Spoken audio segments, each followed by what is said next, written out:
दोस्तों अदानी ग्रुप पर देखें तो बड़ी अपडेट निकल के आ रही है। सेबी ने जो समय मांगा था सुप्रीम कोर्ट से उसके ऊपर फैसला आ चुका है। यानी 14 अगस्त तक का समय दिया गया है सेबी को। सेबी ने 6 महीने का वक्त मांगा था लेकिन अदालत ने उनकी बात नहीं मानी और समय इनको 3 महीने का ही दिया गया है। तो इस पूरे फैसले को समझने की कोशिश करेंगे। और दूसरी तरफ देखें तो अदानी ग्रुप के शेयरों में म्यूचुअल फंड ने जम के खरीदारी की है, यानी जो बीच में गिरावट का माहौल बना उसका फायदा पूरा उठाया गया। एक बड़ी डील है जिससे पीछे हट चुका है अदानी ग्रुप और साथ में रिलायंस इंडस्ट्रीज। क्या है पूरा मामला उसको समझने की कोशिश करेंगे। और जिस तरह से माहौल इस समय निगेटिव बना हुआ है अदानी ग्रुप के शेयरों में, क्या फिर से तेजी का दौर शुरू होगा, क्या ये स्टॉक फिर से दौड़ना शुरू होंगे, यहाँ पे बहुत सारी बातें हैं। और सेबी के इस नए सुप्रीम कोर्ट के फैसले के बाद सेबी कितनी तेजी से अपनी कार्रवाई को आगे बढ़ाएंगे, क्योंकि सेबी ने कहा था कि कम से कम 15 महीने का वक्त चाहिए लेकिन मिला है 3 महीने का वक्त। क्या वो पूरी कार्रवाई कर पाएंगे। और इसके अलावा क्लेरिफिकेशन उन्होंने दिया है कि 2016 से वो किसी प्रकार की कोई जांच अदानी ग्रुप के ऊपर नहीं कर रहे। तो इन सारी बातों को जानेंगे इस वीडियो के माध्यम से। लेकिन फ्रेंड उससे पहले अगर आप पहली बार हमारे चैनल पे आए तो चैनल को सब्सक्राइब कर दीजिए, एक बेल आइकॉन दबा दीजिए ताकि जब भी नया वीडियो बने पहला नोटिफिकेशन आपको मिले। वीडियो पसंद आए तो लाइक से जरूर कीजिए। चलो फ्रेंड्स वीडियो स्टार्ट करते हैं। मैं हूँ आपका दोस्त एस.बी. दवे और हमारे अपने चैनल ऑनलाइन कमाई में आपका बहुत बहुत स्वागत है। तो यहाँ पे देख सकते हो सुप्रीम कोर्ट ने अदानी ग्रुप और हिंडनबर्ग मामले की सुनवाई करते हुए बुधवार को अपना फैसला सुना दिया है। जांच के लिए अतिरिक्त समय की मांग पर अपनी मोहर लगाते हुए शीर्ष अदालत ने बाजार नियामक यानी सेबी को अदानी ग्रुप हिंडनबर्ग मामले की जांच करने के लिए और अपनी रिपोर्ट जमा करने के लिए 14 अगस्त तक का समय दे दिया है। शीर्ष अदालत ने सोमवार को हिंडनबर्ग मामले की जांच पूरी करने के लिए 6 महीने के विस्तार की मांग वाली सेबी की याचिका पर सुनवाई स्थगित कर दी थी। और देख सकते हो कि सेबी ने अदानी समूह पर लगे आरोपों की जांच पूरी करने के लिए 6 महीने का समय और मांगा था, लेकिन कोर्ट ने 6 महीने देने से मना करते हुए 3 महीने का ही वक्त देने का फैसला किया। और अब देख सकते हो इसका फैसला आ चुका है। जैसे कहा जाता पहले कि ये फैसला आगे जाएगा लेकिन ऐसा हुआ नहीं है। सेबी ने जो वक्त मांगा था उसी के हिसाब से उनको 3 महीने का ही वक्त दिया गया और इसीलिए आज सुप्रीम कोर्ट ने इसके ऊपर बड़ा फैसला किया। यह फैसला चीफ जस्टिस ऑफ इंडिया यानी CJI DY चंद्रचूड़ की अगुवाई वाली 3 जजों की बेंच ने दिया। इसके अलावा सुप्रीम कोर्ट ने बुधवार को पोर्ट टू पावर समूह की अदानी ग्रुप के खिलाफ हिंडनबर्ग रिसर्च रिपोर्ट की जांच के मांग करने वाली याचिकाओं की सुनवाई भी आगे करता रहेगा और इसके ऊपर भी सुप्रीम कोर्ट सुनवाई करेंगे। और सोमवार को सुनवाई के दौरान सेबी ने सुप्रीम कोर्ट में दायर याचिका के हलफनामे में कहा था कि सेबी पर जो आरोप है वह अदानी ग्रुप की कंपनियों की जांच 2016 से कर रहे हैं, जो कि ऐसा बिल्कुल नहीं है। सेबी 2016 से अदानी ग्रुप की किसी फर्म की कोई जांच नहीं कर रहे और सेबी द्वारा लिए गए किसी भी जांच के 51 भारतीय जो कंपनियां जिसकी ग्लोबल डिपॉजिट रसीदें के जारी करने के संबंध में जो जांच चल रही है उसमें अदानी ग्रुप की एक भी कंपनी है, ये सोमवार को सेबी ने सुप्रीम कोर्ट में कहा था। तो यहाँ पे सोमवार को क्लियर किया गया कि 2016 से किसी प्रकार की कोई जांच अदानी ग्रुप के ऊपर नहीं चल रही है। अभी जांच जो नई शुरू हुई है वो तभी हुई है जब हिंडनबर्ग ने यहाँ पे बहुत सारे इल्जाम लगाए, उसके बाद में जांच शुरू की है और इसीलिए जांच को काफ़ी समय चाहिए। सेबी ने सर्वोच्च न्यायालय के समक्ष प्रस्तुत किया कि न्यूनतम सार्वजनिक शेयरधारी का मानदंडों की जांच के संदर्भ में सेबी पहले से ही अंतर्राष्ट्रीय प्रतिभूति आयोग के संगठन यानी IOCO के साथ बहुपक्षीय समझौता के तहत यहाँ पे देखें तो MOU के तहत 11 विदेशी नियामकों के संपर्क कर चुका है और इन नियामकों की जानकारी के लिए विविध अलग अलग एजेंसियों से अनुरोध भी किया गया है।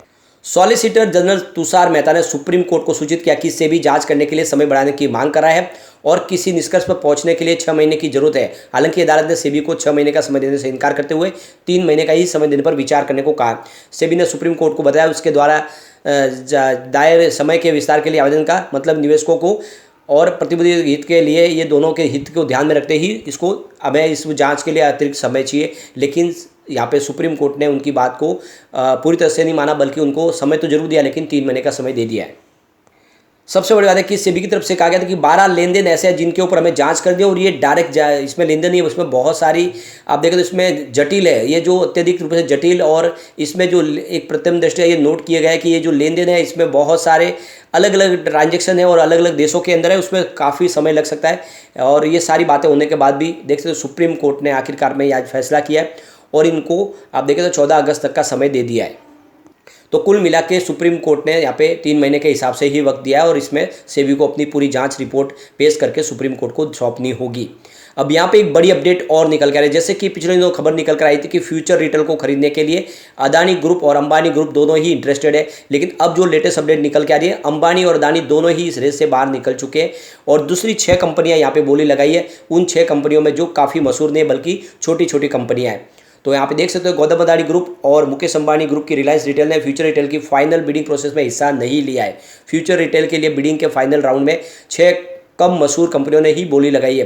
रियल्टी फर्म स्पेस मंत्रा ने फ्यूचर रिटेल के लिए सबसे ऊंची बोली लगाई है। इसके अलावा 5 अन्य कंपनियों ने भी फ्यूचर रिटेल के कुछ पार्ट्स को खरीदने के लिए बोली लगाई है। तो यहाँ पे ईटी नाउ के सूत्रों से जो खबर निकल के आ रही है कि भारत की 2 सबसे मशहूर समूह की जो कंपनियां रिलायंस और अदानी ग्रुप ने फ्यूचर रिटेल के लिए फाइनल बिडिंग प्रोसेस में दिलचस्पी नहीं दिखाई है। और यहाँ पे देखें तो पिनाकल एयर और इसके अलावा देख सकते हो कि पलगुन टेक LLC और लेहर सॉल्यूशन बोली लगाने वाली कंपनियों में शामिल है। यदि छोटी कंपनियां जो यहाँ पे इस समय इंटरेस्टेड है अदानी ग्रुप के अलावा और रिलायंस के अलावा, ये छोटी कंपनियां जो फ्यूचर रिटेल का बिजनेस लेना चाहती है। इससे पहले देखें तो 49 कंपनियों ने यहाँ पे अपना इंटरेस्ट लगाया था और उन्होंने बोली में हिस्सा लेने की शुरुआत की थी। लेकिन बाद में देखें तो फाइनल बिडिंग प्रक्रिया आगे बढ़ी तो उसमें से अदानी ग्रुप बाहर निकल चुके हैं और इसके अलावा रिलायंस ने भी हिस्सा नहीं लिया है। तो इस समय अदानी ग्रुप के लिए तो हम समझ सकते हैं कि बहुत बड़ी प्रॉब्लम है। इस समय उनको नया फंड वो लगाना है, यानी नए बिजनेस में उनके लिए मुसीबत भरी बात हो सकती है, क्योंकि इस समय बिजनेस को संभालने की कोशिश कर रहे और इसीलिए उन्होंने यहाँ पे बोली से बाहर रहने की यहाँ पे अपनी तरफ से जो निर्णय लिया वो काफ़ी अच्छा रहेगा। क्योंकि आने वाले समय वो एक तरह से देखें तो उनको जो उनका खुद का बिजनेस है उसको संभालने में ही उनको मुसीबतें हो रही है, उसके लिए काफ़ी ज़्यादा फंड की जरूरत है। विश्वास फिर से जगाना है। और आप देख सकते हो कि फ्यूचर रिटेल जो खुद दिवालिया हो चुके हैं, उन्होंने काफ़ी अपनी कोशिश की कारोबार को संभालने की, उन्होंने रिलायंस के साथ में बिजनेस टाइप करने की कोशिश की, उनको अपना बिजनेस बेचने की कोशिश की, लेकिन अमेजन के अड़ंग के बाद आप देखें तो पूरा मामला अटक गया और फिर बाद में देखें तो इसके ऊपर दिवालिया प्रक्रिया शुरू हुई और अब देख सकते हो कि कंपनी दिवालिया होने जा रही है। तो यहाँ पे जो बात निकल के आ रही है कि अदानी ग्रुप यहाँ पे देख सकते हो कि फ्यूचर रिटेल की बोली से बाहर हो चुके हैं। इसके बीच में अगर आप देखें तो एक अच्छी गुड न्यूज निकल के आ रही है। म्यूचुअल फंड ने काफ़ी अच्छी खरीदारी की गिरावट का फायदा उठा के अदानी समूह के खिलाफ शेयर बाजार की रेगुलर सेबी की जांच कर रही है। और ऐसे में तो जैसे कि माहौल गिरावट का बना हुआ है, सेबी एक तरफ जांच कर रही है, उसके बावजूद म्यूचुअल फंड ने अदानी ग्रुप के शेयरों में काफ़ी अच्छी खरीदारी की। अदानी समूह की फ्लैगशिप कंपनी अदानी इंटरप्राइजेस के शेयरों की खरीदारी करने में महीने में दर महीने करीब 16.8% का उछाल देखने को मिला है म्यूचुअल फंड के द्वारा। कोटक म्यूचुअल फंड, इन्वेस्को और एनजे म्यूचुअल फंड ने अदानी इंटरप्राइजेस के शेयर खरीदे हैं। मोतीलाल ओसवाल के डाटा के मुताबिक अदानी इंटरप्राइजेस के शेयर में 17 म्यूचुअल फंड का एक्सपोजर है। इस समय अदानी पोर्ट्स के स्टॉक में भी म्यूचुअल फंड की होल्डिंग अच्छी खासी बढ़ती हुई दिखाई दे रही है। अदानी समूह की FMCG कंपनी अदानी विलमार के स्टॉक में भी Kotak mutual fund, LIC mutual fund और सुंदरम ने काफ़ी अच्छा निवेश किया है। हालांकि अदानी टोटल गैस में निप्पॉन इंडिया म्यूचुअल फंड ने अपना निवेश निकाल लिया है। इसके अलावा समूह की सीमेंट कंपनी ACC में भी म्यूचुअल फंड ने एग्जिट किया है। अंबुजा सीमेंट के स्टॉक में इन्वेस्को और आप देख सकते हो बड़ौदा PNB पारिबा ने इसमें निवेश किया है। हिंडनबर्ग की रिपोर्ट के बाद देखें तो काफ़ी ज़्यादा गिरावट देखने को मिली, सभी स्टॉक नीचे आया था और देख सकते हो कि स्टॉक के अंदर लगभग 85% की गिरावट हुई। उसके बाद में फिर से देखें तो पॉजिटिव माहौल बना और ऐसे में आप देख सकते हो कि जो शेयर है निचले लेवल से काफ़ी ज़्यादा रिकवर भी हुए। Adani enterprises 55%, Adani green energy 68%, Adani transmission 80%, Adani total gas 81%, Adani power 45% और अदानी विलमार 55% नीचे अभी भी ट्रेड करते हुए आपको दिखाई देंगे ऊपर के लेवल से। और म्यूचुअल फंड ने अपने कुल $182 बिलियन के एसेट में से मार्च 2023 तक केवल 0.9% ही अदानी समूह के स्टॉक में निवेश किया होता है। लेकिन अप्रैल में इन्होंने जो समूह के स्टॉक में निवेश बढ़ाया है।